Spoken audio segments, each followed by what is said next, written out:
Good day everyone. Today we will discuss about the graph map coloring. But first, we will introduce ourselves. I am Ivan Kent J. Gallardo from BSCS 2A.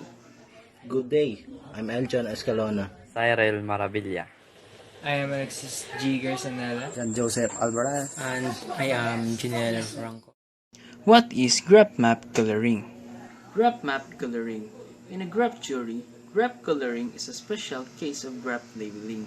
It is an assignment of labels traditionally called colors to elements of a graph subject to a certain constraints. There are four types of graph coloring. First, greedy coloring. Second, edge coloring. Third, the chromatic polynomial. And fourth, total coloring. Greedy coloring. In the study of graph coloring problems in mathematics and computer science, a greedy coloring or sequential coloring is a coloring of the vertices of a graph formed by a greedy algorithm that considers the vertices of the graph in sequence and assigns each vertex its first available color. Edge coloring. The edge coloring problem is one of the fundamental problems on graphs. A graph G equals V and E is an ordered pair of vertex set V and edge set E. The edge coloring problem is to color all edges of a given graph with a minimum number of colors so that no two adjacent edges are assigned the same color. Chromatic polynomial. The chromatic polynomial is a graph theory, a branch of mathematics. It counts the number of a graph colorings as a function of the number of colors, and was originally defined by George David Birkhoff to study the four color problems. Total coloring. Total coloring is a type of a graph coloring on the vertices and edges of a graph. When used without any qualification, a total coloring is always assumed to be proper in the sense that no adjacent edges and no edge and its vertices and assigned the same color. Good day, I'm Eljon Escalona, and I'm gonna show you the steps on how to make a color-coded map.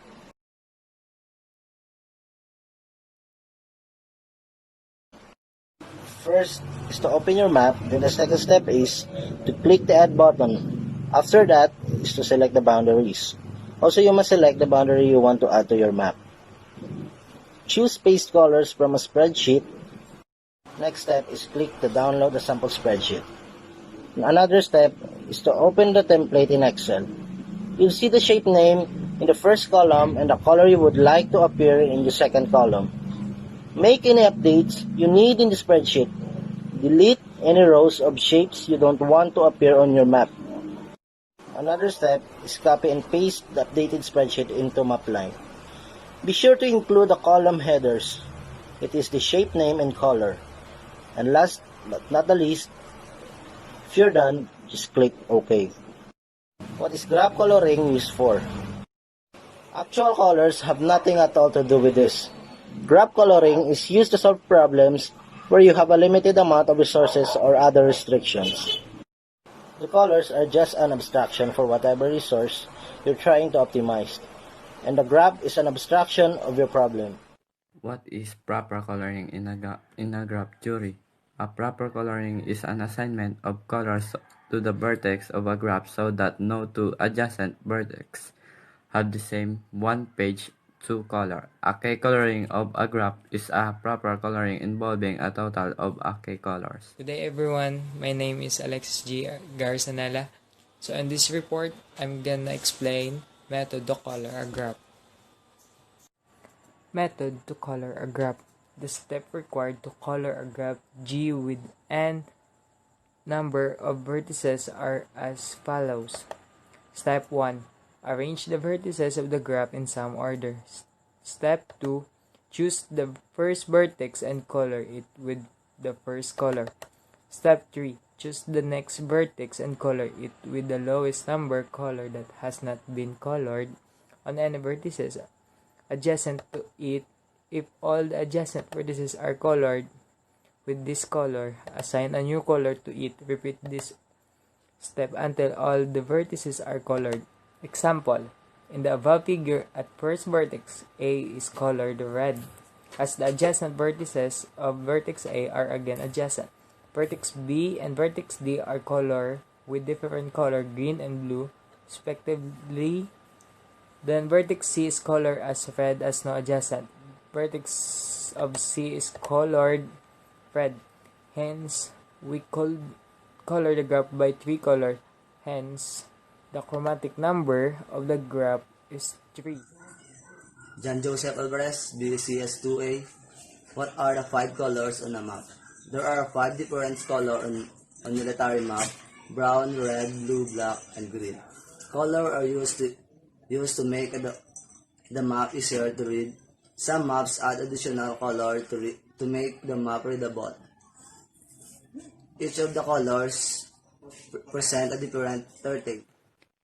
What is the three-color problem? The three-color problem is under what condition can the regions of a planar map be colored in the three colors so that no two regions with a common boundary have the same color. This paper describes the origin of the three-color problem and virtually all the major results and conjectures extant in the literature. Hey everyone, my name is Junior Franco. Today, I want to explain to you what is the map coloring problem.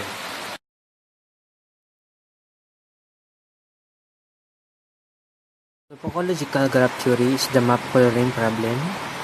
This problem is an outgrowth of the well-known four-color map problem, which asks whether the countries on every map can be colored by using just four colors in such a way that counting, sharing, and age have different colors. Given a graph of vertices and age, you want to color the nodes of such as a way that do not adjustment vertex sharp color using the fewest number of colors. What is the main idea of graph coloring problem?